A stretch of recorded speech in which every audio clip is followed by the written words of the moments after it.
নির্বাচনের আগেই কার্যকর হচ্ছে নতুন পে স্কেল। মূল্যস্ফীতির ধাক্কা সামলাতে বড় ঘোষণা প্রধান উপদেষ্টার। বিস্তারিত ভিডিওতে। দৈনিক সমকাল ২৫/১/২০২৬। দেশের সরকারি চাকরিজীবী ও পেনশনভোগীদের জন্য আজকের দিনটি নিঃসন্দেহে একটি ঐতিহাসিক মোড় নেওয়া দিনের মতো। দীর্ঘ অপেক্ষা, অসংখ্য গুঞ্জন আর নানা অনিশ্চয়তার অবসান ঘটিয়ে অবশেষে জাতির উদ্দেশ্যে বড় বার্তা দিলেন প্রধান উপদেষ্টা।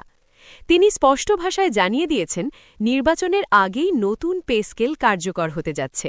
আর সেটি শুধু নামমাত্র কোনো সংশোধন নয়, বরং সরাসরি মূল্যস্ফীতির বাস্তবতার সঙ্গে সমন্বয় করেই এই পে স্কেল ঘোষণা করা হয়েছে। অর্থাৎ বাজারে চাল, ডাল, তেল, গ্যাস, বিদ্যুৎ সবকিছুর যে লাগাম ছাড়া দাম, সেই বাস্তবতাকে সামনে রেখেই নেওয়া হয়েছে এই সিদ্ধান্ত। প্রধান উপদেষ্টার ঘোষণার সবচেয়ে গুরুত্বপূর্ণ দিক হল, এটি কোনো ভবিষ্যৎ আশ্বাস নয়, কোনো দেখা যাবে টাইপ বক্তব্যও নয়, বরং তিনি পরিষ্কারভাবে বলেছেন, প্রশাসনিক এবং অর্থনৈতিক প্রস্তুতি ইতোমধ্যেই শেষের পথে এবং নির্বাচনের তফসিল ঘোষণার আগেই নতুন পে স্কেল বাস্তবে কার্যকর করার রোডম্যাপ চূড়ান্ত।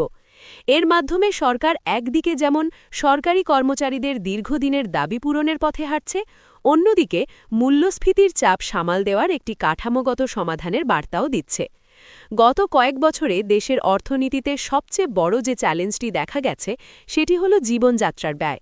একই বেতনে সংসার চালানো যেখানে দিন দিন কঠিন হয়ে উঠছিল, সেখানে নতুন পে স্কেলকে মূল্যস্ফীতির সঙ্গে যুক্ত করার সিদ্ধান্ত নিঃসন্দেহে একটি যুগান্তকারী পদক্ষেপ। অর্থনৈতিক বিশ্লেষকরা বলছেন, এটি শুধু বেতন বাড়ানোর ঘোষণা নয়, এটি একটি নতুন দর্শন, যেখানে কর্মচারীর প্রকৃত ক্রয় ক্ষমতাকে গুরুত্ব দেওয়া হয়েছে। এই ঘোষণার পরপরই সচিবালয় থেকে শুরু করে জেলা পর্যায়ের অফিসগুলোতে আলোচনার ঝড় বইছে। অনেকেই বলছেন, নির্বাচনের আগে এমন সিদ্ধান্ত রাজনৈতিকভাবে সাহসী, আবার কেউ কেউ বলছেন এটি সময়ের দাবি, কারণ সরকারি চাকরিজীবীরা দেশের প্রশাসনিক মেরুদণ্ড, আর তাদের আর্থিক নিরাপত্তা নিশ্চিত না হলে রাষ্ট্রযন্ত্র দুর্বল হয়ে পড়ে। প্রধান উপদেষ্টার বক্তব্যে সেই বিষয়টি স্পষ্টভাবে উঠে এসেছে। তিনি আরও উল্লেখ করেছেন, নতুন পে স্কেলে শুধু মূল বেতন নয়, বরং মহার্ঘ ভাতা, চিকিৎসা ভাতা, বাড়ি ভাড়া ভাতা সবকিছুই নতুন করে মূল্যায়ন করা হয়েছে। বিশেষ করে নিম্ন ও মধ্যম গ্রেডের কর্মচারীদের দিকে বাড়তি নজর দেওয়া হয়েছে, যেন তারা বাজার দরের চাপে সবচেয়ে বেশি ক্ষতিগ্রস্ত না হন। এই দিকটি সাধারণ কর্মচারীদের মধ্যে আশার নতুন আলো জ্বালিয়েছে। পে স্কেল বাস্তবায়নের সময়সূচি নিয়েও গুরুত্বপূর্ণ ইঙ্গিত দিয়েছেন প্রধান উপদেষ্টা। তিনি বলেছেন, গেজেট প্রকাশ, অর্থ মন্ত্রণালয়ের চূড়ান্ত অনুমোদন এবং বাস্তবায়ন নির্দেশনা, এই তিনটি ধাপ সমন্বিতভাবে দ্রুত শেষ করা হবে। অর্থাৎ এটি কোনো দীর্ঘসূত্রতার ফাঁদে পড়বে না। প্রশাসনের ভেতরে ইতোমধ্যেই একটি আলাদা টাস্ক টিম কাজ করছে বলেও জানা গেছে। রাজনৈতিক বিশ্লেষকরা মনে করছেন, নির্বাচনের আগে এমন একটি সিদ্ধান্ত সরকার ও অন্তর্বর্তী ব্যবস্থার প্রতি সাধারণ মানুষের আস্থা বাড়াতে পারে। কারণ দীর্ঘদিন ধরেই পে স্কেল নিয়ে নানা অনিশ্চয়তা তৈরি হয়েছিল। সেই অনিশ্চয়তার অবসান ঘটিয়ে বাস্তবভিত্তিক ঘোষণা দেওয়াকে অনেকেই ইতিবাচক পদক্ষেপ হিসেবে দেখছেন। সবচেয়ে তাৎপর্যপূর্ণ বিষয় হল, এই নতুন পে স্কেল ভবিষ্যতের জন্য একটি কাঠামো তৈরি করে দিচ্ছে।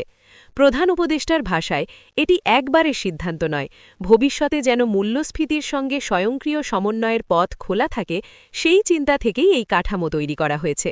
অর্থাৎ ভবিষ্যতে বাজার দর বাড়লেও কর্মচারীদের আবার রাস্তায় নামতে হবে না, এমন ইঙ্গিতও এতে স্পষ্ট। নতুন পে স্কেল কার্যকর হলে শুধু সরকারি কর্মচারীরাই উপকৃত হবেন এমনটা নয়, অর্থনীতিবিদদের মতে বাজারে ক্রয় ক্ষমতা বাড়লে তার সরাসরি প্রভাব পড়বে ব্যবসা বাণিজ্য ও সামগ্রিক অর্থনৈতিক গতিশীলতায়। অর্থাৎ এই সিদ্ধান্তের প্রভাব সরকারি গণ্ডি ছাড়িয়ে সাধারণ মানুষের জীবনেও ছড়িয়ে পড়তে পারে। তবে সেই সুফল তখনই পুরোপুরি আসবে, যখন ঘোষণার সঙ্গে বাস্তবায়নের ফাঁকটা কমিয়ে আনা যাবে।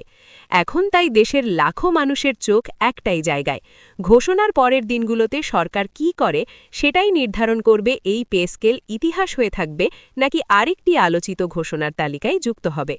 সব মিলিয়ে বলে যায়, নির্বাচনের আগেই নতুন পে স্কেল কার্যকর হওয়ার এই ঘোষণা শুধু একটি ব্রেকিং নিউজ নয়, বরং এটি দেশের প্রশাসনিক ও অর্থনৈতিক বাস্তবতার সঙ্গে মানিয়ে নেওয়ার একটি বড় পদক্ষেপ। এখন সবার চোখ গেজেট প্রকাশ ও বাস্তবায়নের দিনক্ষণে, আর সেই দিন যত কাছে আসছে, ততই সরকারি চাকরিজীবী ও পেনশনভোগীদের মনে বাড়ছে নতুন প্রত্যাশা। অবশেষে কি তাহলে কাগজের কথা বাস্তবের রূপ নিচ্ছে?